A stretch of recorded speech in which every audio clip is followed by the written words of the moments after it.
Yeah. So how is your knee? That's good. My knee, so a lot of people are wondering why. Well, if you see, you haven't been on the pod a few times. Yeah.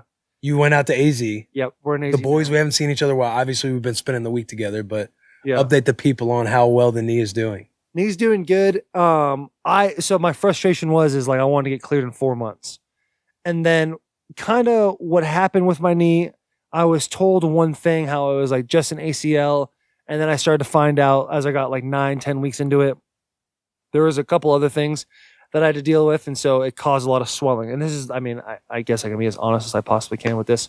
As I can be. It's a knee. Yeah, it's a knee, but it's like you don't want to like tell everybody everything, you know what I'm saying? Oh, yeah. It's always You don't have to. business.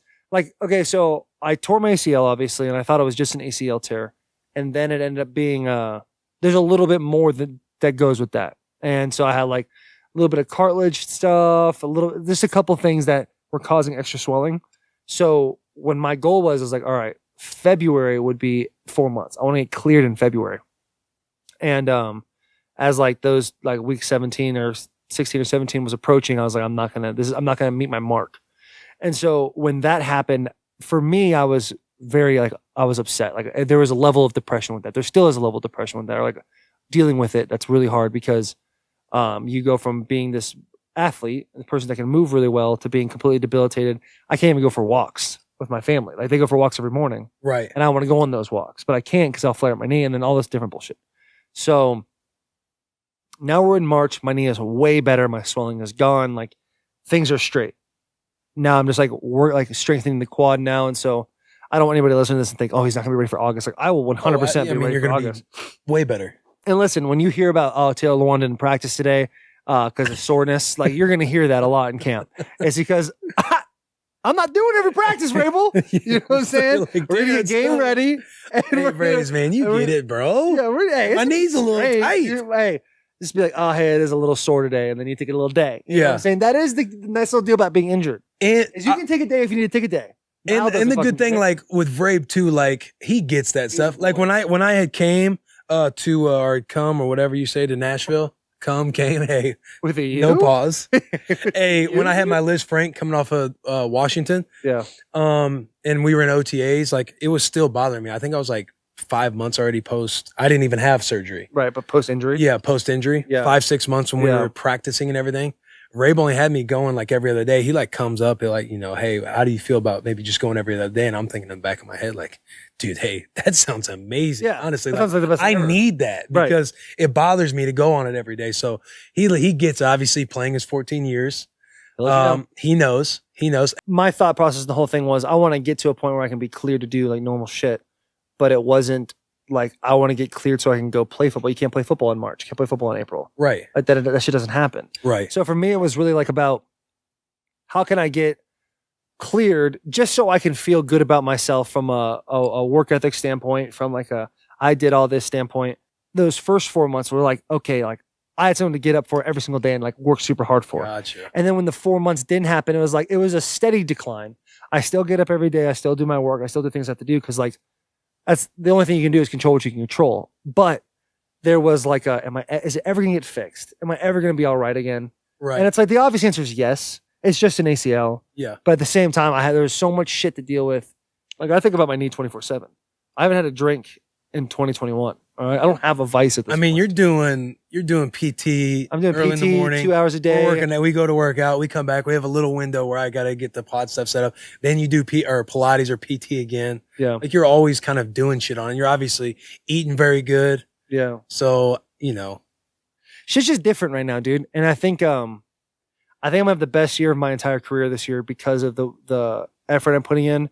Not just in the workouts. Like, you know how it is when you're young, you just like fucking grind in a workout and you're like, I'm going to crush it. Yeah. And you don't realize like how much other shit goes into it. Like the whole entire day revolves around my leg. Revolves around how much better I can get, how I can get my body comp lower, how I can get my work capacity up. Everything revolves around that. To the point where it's like, it's very obsessive. And I know I'm going to have the best season of my career this year. And I know when the off season hits, I'm like, I gotta do that shit again. And I know. When does it fucking end? Like, when do you figure out where the work? Like, and listen, I know there's 1,000 YouTube videos out there going, fucking every day you get up at 4:30 and you fucking grind, dude. And you don't wake up. The alarm clock doesn't wake you up. You wake the alarm clock up. Shit like that, right? Yeah, discipline equals freedom. Yeah, exactly. And it's true. But let me tell you something. Sleep is good for you. You need to sleep as much as possible. That's how your body heals the most. So all this get up at 4:30 bullshit, unless you're The Rock taking what he's taking, it's not true. It's not fucking true. Go to bed at 8:30 to 9:30 or 10, like 10:30 at the latest. Get a good night's sleep. Take care of yourself. Eat healthy. Like, do the basics. Drink a lot of water.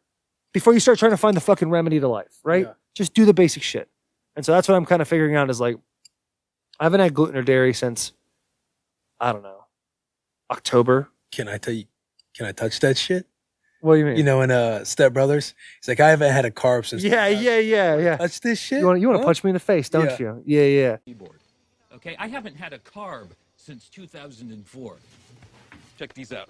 See these? See these boys? This is what I live with every day. I lather this up with Kiehl's in the shower.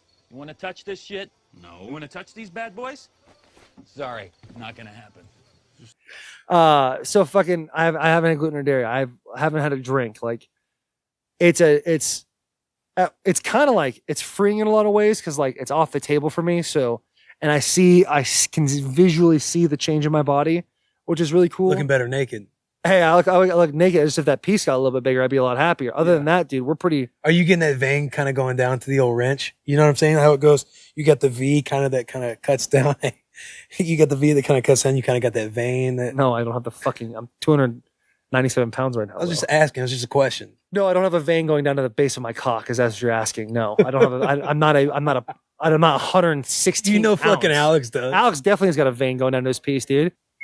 For me, it was just about like, can I get to this point where I'm healthy? Like, I was so scared to be laid up in bed, and I was so nervous about like, I can't do anything. I'm a very active person. I like to just do shit. And so when I couldn't do anything, it was like, it was tough. But the thought process of getting to the 4 months, but for real though. But anyway, like swelling in my knee has gotten a lot better. I'm gonna be so ready for August. I'm so fucking excited.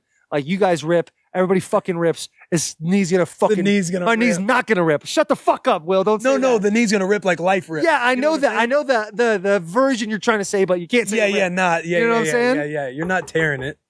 Hey, don't say not. Universe doesn't hear not. I'm sorry. Should I knock? Yeah, knock. All right. Thank you, Niall. Hey, knock on wood if you're with me, boys. John Gruden, shout out the boy. Oh, John Gruden did that. Gruden Grinder. What would you say has been the worst part of the process? And I want to say, hearing you talk, it seems like when you get to the end of the year season, and guys are like starting like that off-season grind. Yeah, it sucks to watch that. What's been one that you just weren't ready for? That you're like, oh, this sucks way more than I even thought. I thought so. Like when I first got hurt, my depression came one day a week. It was Sunday.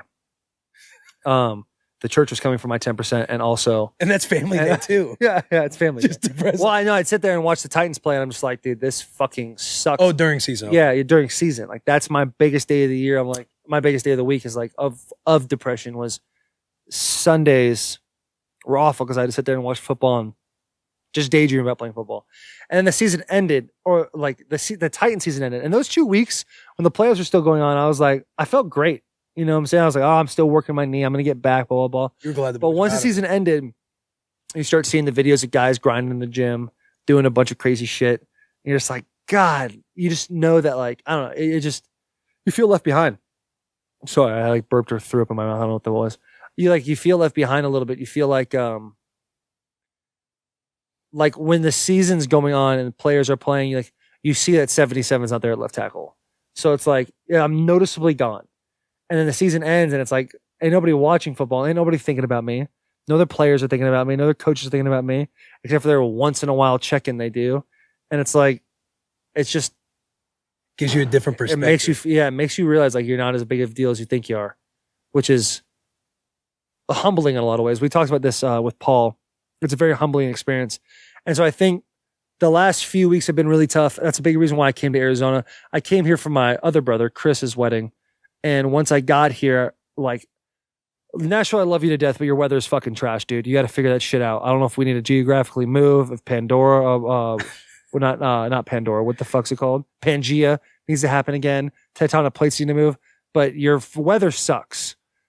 And with that comes seasonal depression. And with the seasonal depression and the knee, I was having a fucking hard time. And I get here and it's sunny every day because Arizona did good during Pangea.